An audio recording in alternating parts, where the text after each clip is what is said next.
IBC Tamil உறவுகளுக்கு வணக்கம். இன்றைய தினம் மிக பிரதானமான பேசுபொருளாக இருப்பது வெனிசுலா ஜனாதிபதியினுடைய கைது. இந்த கைதினை தொடர்ந்து அமெரிக்கா இனி எந்த நாட்டின் பக்கம் தலை சாய்க்க போகின்றது என்கின்ற மிக பிரதானமான கேள்வி ஒன்று இருக்கின்றது. அந்த வகையில் இந்த வெனிசுலா ஜனாதிபதிகளுக்கான ஆதரவு நிலைப்பாட்டை தெரிவிக்கின்ற நாடுகள் மீதான ட்ரம்பினுடைய விமர்சனம் இனி அந்தந்த நாடுகளை சாடுமோ என்கின்ற மிகப்பெரிய கேள்வியும் இருக்கின்றது. அமெரிக்காவினுடைய அடுத்த கட்ட ஆக்கிரமிப்பு அல்லது அடுத்த கட்ட கைதாக அல்லது அடுத்த கட்ட வளச்சுரண்டல் என்று கூட சொல்லலாம். வெளிப்படையாகவே அனைவருக்கும் தெரியும், வெனிசுலா ஜனாதிபதியை கைது செய்வதற்கான பிரதானமான காரணம் அந்த நாட்டில் இருக்கின்ற எண்ணெய் வளம். எண்ணெய் வளங்கள் அதிகமாக இருக்கின்ற நாடுகளில் முதன்மை இடத்தை, உலகளாவிய ரீதியிலேயே முதன்மை இடத்தை பெற்றிருக்கின்ற நாடு என்னென்று பார்த்தீங்கன்னா வெனிசுலா தான். அதற்கு பிறகான காலகட்டத்தில் இருக்கிற ஒவ்வொரு நாடுகள் மீதான அதனுடைய பார்வையும் அந்த நாடுகளினுடைய வளங்கள் சார்ந்து தான் இருக்கின்றன. இது எல்லாருமே அறிந்த விடயம். உண்மையிலேயே இந்த உலக பொருளாதாரத்தில் மிக பிரதானமான இடத்தினை பெற்றிருக்கின்றது எண்ணெய் வளம். இந்த எண்ணெய் வளத்தை மிக பிரதானமான பொருளாதார விடயமாக தொடர்ந்துமே பராமரித்து வருவது எந்த நாடுன்னு பார்த்தீங்கன்னா அமெரிக்கா. ஏன்னு பார்த்தீங்கன்னா எண்ணெய் வளம் அதிகமாக இருக்கின்ற நாடுகள், பெரும்பாலான நாடுகள் எண்ணெய் ஏற்றுமதியில் முதலிடத்தில் இருக்குதா அல்லது எண்ணெய் தயாரிப்பாளர்கள் தயாரிக்கின்ற விடயத்தில் முதலிடத்தில் இருக்குதான்னு கேட்டிங்கன்னா இல்லை. அதில் முதலிடத்தில் இருக்கிறது யாருன்னு பார்த்தீங்கன்னா அமெரிக்கா. ஒவ்வொரு நாடுகளையும் ஆக்கிரமிக்கின்ற பொழுது அந்த எண்ணெய் எடுத்தல் அல்லது எண்ணெய் சுத்திகரித்தல் என்ற விடயத்தில் தன்னுடைய மூக்கை தொடர்ந்தும் அமெரிக்கா நுழைத்து வருவது எல்லோரும் அறிந்த விடயம். அந்த வகையில் பார்க்கின்ற பொழுது ஒரு மிக பிரதானமான சக்தியாக எண்ணெயை மாற்றி உலகிலேயே இந்த விடயத்தை தவிர்த்து செயல்பட முடியாது என்கின்ற ஒரு சக்தியாக எண்ணெயை மாற்றி அதை பொருளாதாரத்தில் எப்பொழுதுமே தக்க வைத்து கொண்டு அதை தன்னுடைய ஏற்றுமதியில் பிரதானமான பண்டமாக வைத்திருக்கின்றதில் அமெரிக்கா இன்றளவிலும் கூட முதன்மையாக இருக்கின்றது. இந்த எண்ணெயை பிரதானமான விடயமாக வைத்திருந்து தானும் பொருளாதாரத்தை முன்னேற வேண்டும் என்பதற்கான எத்தனையோ போர்களையும் எத்தனையோ கைதுகளையும் தொடர்ந்து செய்து வருகின்றது. அந்த வகையில் வெனிசுலா ஜனாதிபதியினுடைய கைதும் கூட அவர் மீது சுமத்தப்பட்ட குற்றச்சாட்டு என்னென்னு பார்த்தீங்கன்னா போதைப் பொருளை அமெரிக்காவுக்கு அதிகமாக கடத்துகின்றார். அதிகமாக போதைப் பொருள் விநியோகம் அமெரிக்காவில் இருப்பதற்கு பிரதானமான காரணம் குறிப்பிட்ட ஜனாதிபதியினுடைய அந்த நடவடிக்கைகள் தான் என்ற விமர்சனம் அவர் மேலே முன்வைக்கப்பட்டிருந்தது. அந்த குற்றச்சாட்டின்பால் அவர் கைது செய்யப்பட்டிருந்தார். இதை அனைவருக்குமே தெரிந்த விடயம். அடுத்ததாக இந்த அமெரிக்காவினுடைய கை எங்கே நீளப்போகின்றது? இந்த வெனிசுலாவுக்கு ஆதரவாக செயல்பட்ட நாடுகள் மீது ட்ரம்பினுடைய அடுத்த பார்வை இருக்குமா என்கின்ற பெயர் அடிபடுகின்றது. அதில் குறிப்பாக கியூபாவினுடைய பெயர் கூட அந்த இடத்துல பேசப்பட்டிருந்தது. சரி, இது இப்படி இருக்க இந்த உலக பூகோள அரசியலில் அமெரிக்கா ஒரு தவிர்க்க முடியாத ஒரு விடயத்தில் இருக்கு. உண்மையில கூட இப்போ இந்த அமெரிக்காவின் நிலைப்பாட்டுக்காக அவசர கூட்டம் ஒன்று இன்றைய தினம் கூட்டப்படுகின்றது ஐக்கிய நாடுகள் சபையால். அப்போ இந்த அவசர கூட்டம் சம்பந்தமாகவும் இந்த அமெரிக்காவின் நிலைப்பாடுகள் சம்பந்தமாகவும் இலங்கை அரசாங்கம் என்னத்தை சொல்லியிருக்கு என்றது ஒரு மிகப்பெரிய பேசுபொருள். அதை அடுத்ததாக பார்க்கலாம். இவர்களுடைய இந்த இலங்கையினுடைய அறிக்கையிலேயே மிகப்பெரிய ஒரு சிக்கல் தன்மை அல்லது மிகப்பெரிய ஒரு பின்வாங்கல் இருக்கிறதையும் பார்க்கக்கூடிய மாதிரி இருக்கின்றது.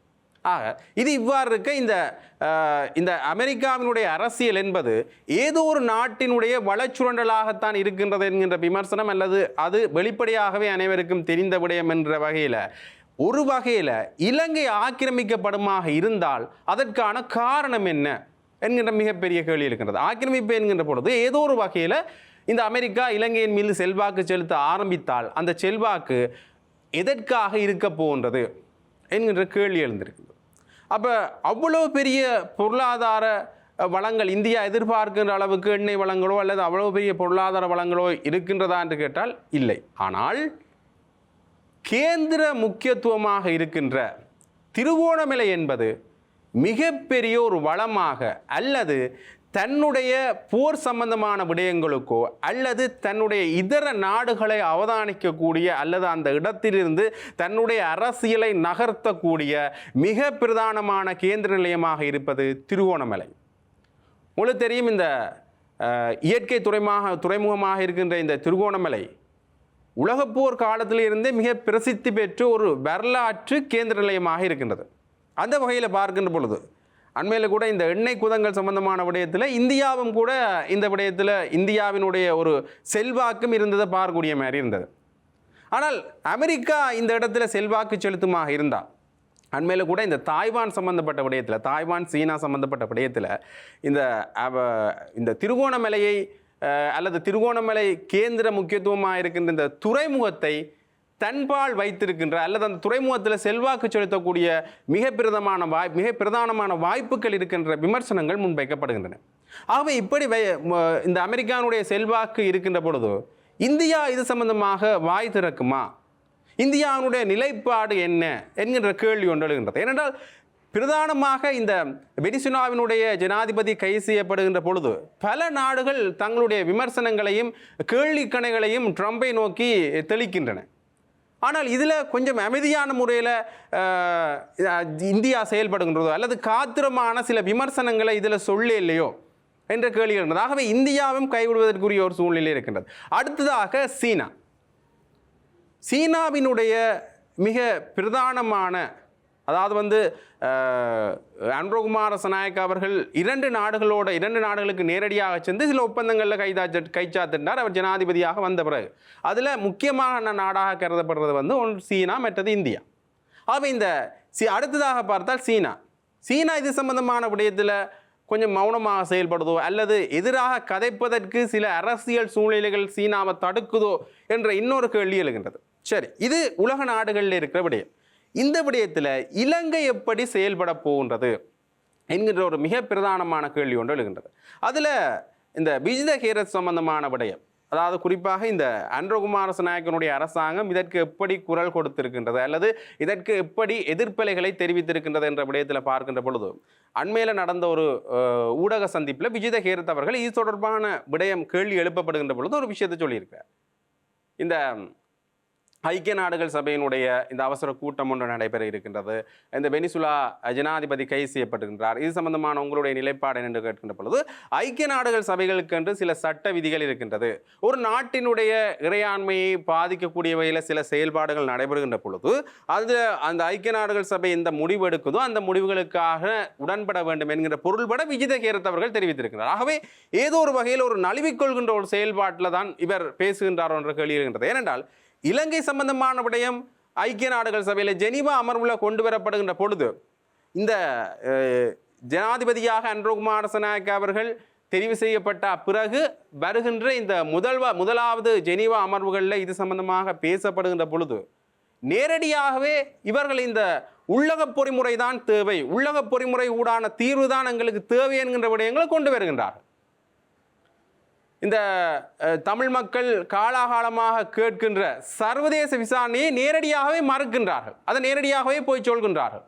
என்ன மிக பிரதானமான அளவில் வடக்கு கிழக்கில் இவர்களுக்கான வாக்குகள் கிடைத்திருந்த பொழுதும் கூட, அதாவது இந்த பாராளுமன்ற தேர்தல் சம்பந்தமான விடயத்தில் இவர்களுக்கு வாக்கு கிடைத்திருக்கின்றது.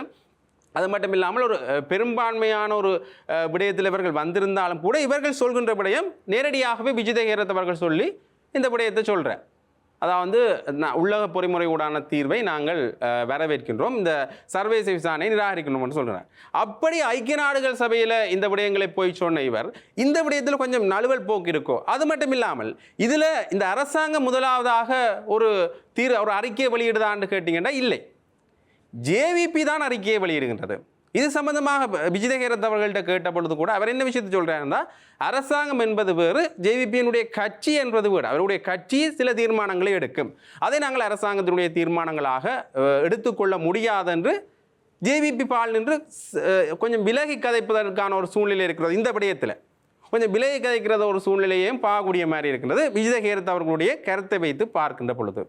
ஆகவே ஏதோ ஒரு வகையில் இந்த ட்ரம்பினுடைய செயல்பாடுகள் சம்பந்தமாக கொஞ்சம் பின்வாங்குகின்றதோ இலங்கையும், இப்படியான சில விடயங்கள் மூக்கை நுழைக்கின்ற பொழுது, அதாவது அமெரிக்கா நேரடியாக இந்த விடயங்களில் செல்வாக்கு செலுத்துகின்ற பொழுது எப்படி இவர்கள் இதை எதிர்கொள்ள போகின்றார்கள். அதாவது இந்த ட்ரம்பினுடைய செல்வாக்கு வெனிசுலாவில் வந்த மாதிரியோ அல்லது வேறு இடங்களில் வந்த மாதிரியோ இல்லாவிட்டாலும் கூட ஒரு வகையான வளச்சுரண்டலோ அல்லது இந்த திருகோணமலையை ஏதோ ஒரு காரணத்தை அல்லது ஏதோ ஒரு ஒப்பந்தங்களை வைத்து இந்த திருகோணமலையில் இவர்கள் கால் ஊன்றுன்ற பொழுது அங்கே இவர்கள் இந்த குறிப்பிட்ட பகுதியை ஆக்கிரமித்து வைத்திருக்கின்ற விடயத்தை இவர்கள் கொஞ்சம் கேள்வி கேட்க மாட்டார்களோ அல்லது பின்வாங்குவார்களோ என்கின்ற ஒரு மிகப்பெரிய ஒரு கேள்வி ஒன்று எழுகின்றது.